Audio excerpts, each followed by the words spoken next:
நம்ம தக்காளி சாதம் செய்கிறதுக்கு வந்து ஞாயிற்றுக்கிழமையா ஆமாம் ஞாயிற்றுக்கிழமை புதினா கருவேப்பிலை ஒரு கட்டு கருவேப்பிலை ஒரு கட்டு மல்லி ஒரு கட்டு கருவேப்பிலை காய் போட்டிருந்தேன். கருவேப்பிலை நமக்கு தேவையாக இருக்கிறதுக்கு எடுத்து வச்சுட்டு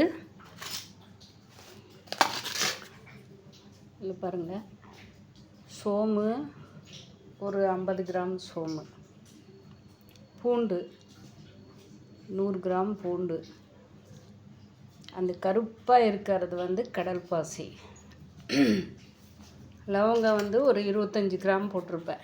25 கிராமுக்கு மேலே இருக்கும். ஒரு 3 வந்து பிரிஞ்சி இலை. இந்த காய் பேர் எனக்கு சரியாக தெரியல, தெரிஞ்சால் சொல்லுங்கள். இது ஒரு 3 போட்டிருக்கிறேன். ஏன்னா ஆல்ரெடியாக நான் வந்து பிரியாணி மசாலா தனியாக பண்ணி வச்சுருக்கிறேன். இது நம்ம வந்து தக்காளி சாதம் செய்கிறதுக்கு அதிகமாக மசாலா ஐட்டம் சேராமல் வெறும் புதினா, மிளகாய், இந்த மாதிரி பச்சை மிளகாய் இதெல்லாம் போட்டு ஒரு டேஸ்ட்டு செய்வோம் இல்லைங்களா, அந்த மாதிரி டேஸ்ட்டுக்கோசரம் அது பாருங்கள்.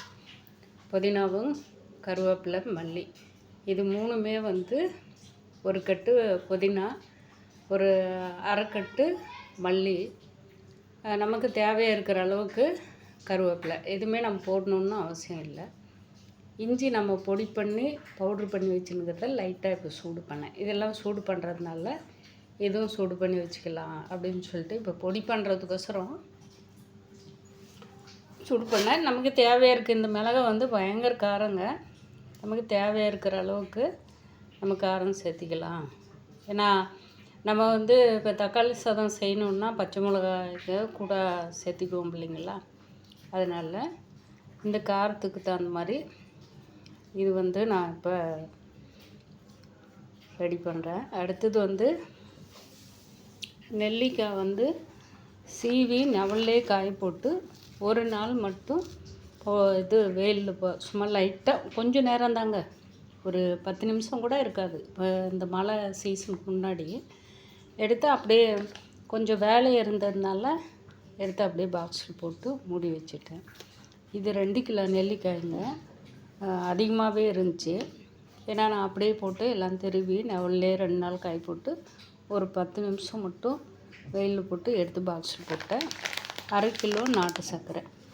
இது ரெண்டும் நம்ம வந்து இப்போ இது பவுட்ரு பண்ண போகிறேன்.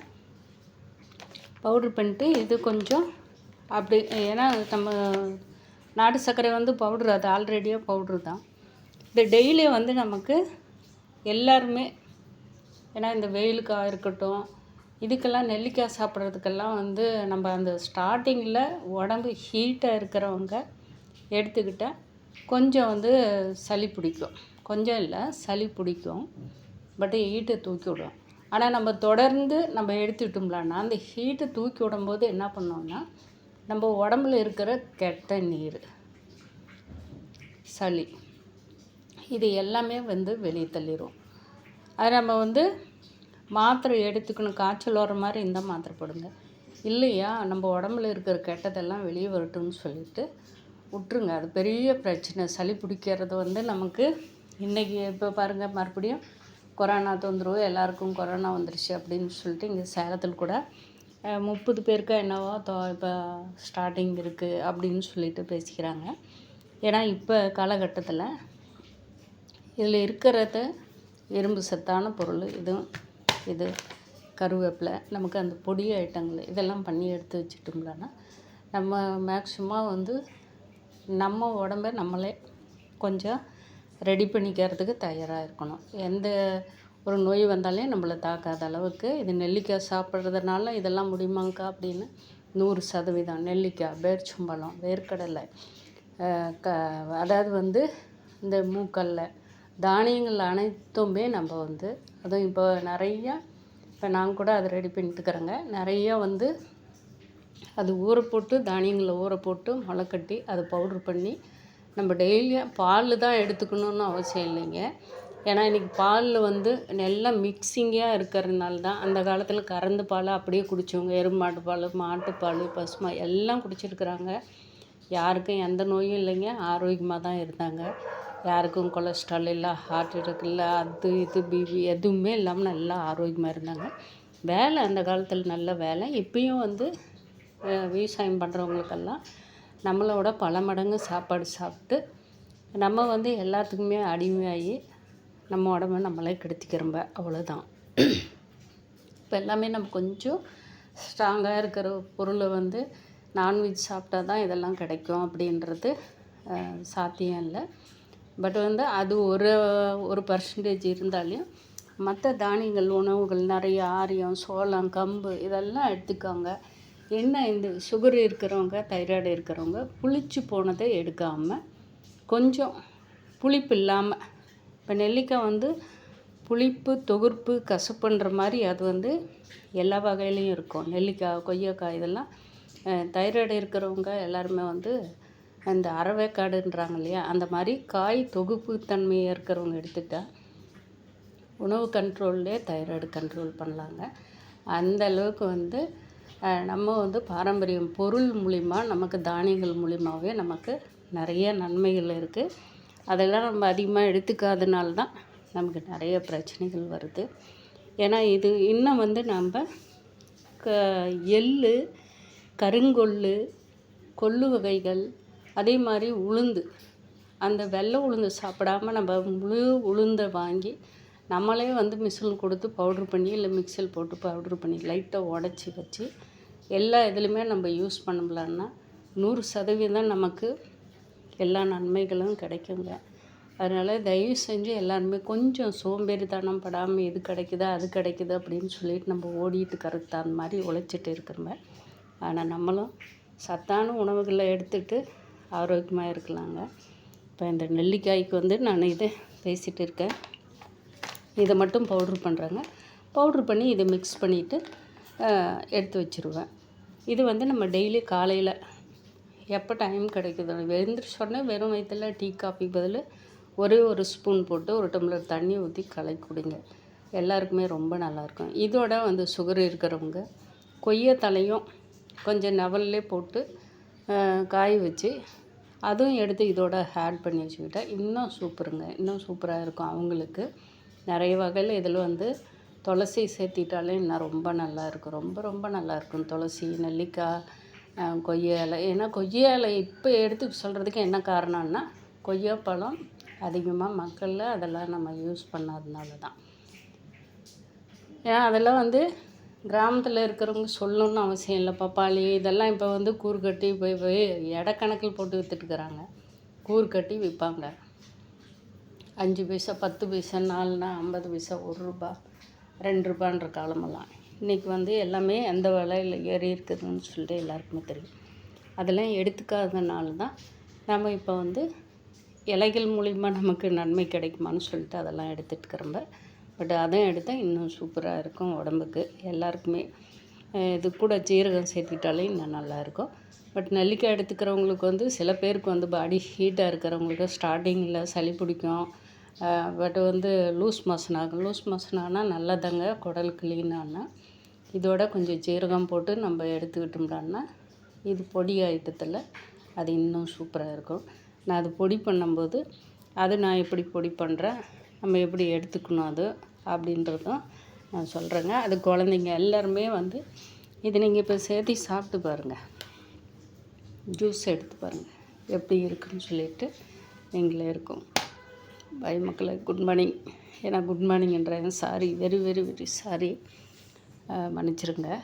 குட் நைட்டுன்றதுக்கோசரம் குட் மார்னிங்ன்றேன். ஏன்னா டைம் கிடைக்கும்போது தான் என்னால் ரொம்ப செஞ்சுட்டு இருக்கும்போது கடையில் கொஞ்சம் வேலைங்க. இப்போ வந்து முகூர்த்த டைமு, அதனால் ஒருத்தர் 2 பேர் தைக்கிறதுக்கு வர்றது, ஏதோ கொஞ்சம் இன்னும் வேலை ஓடிட்டு இருக்குது.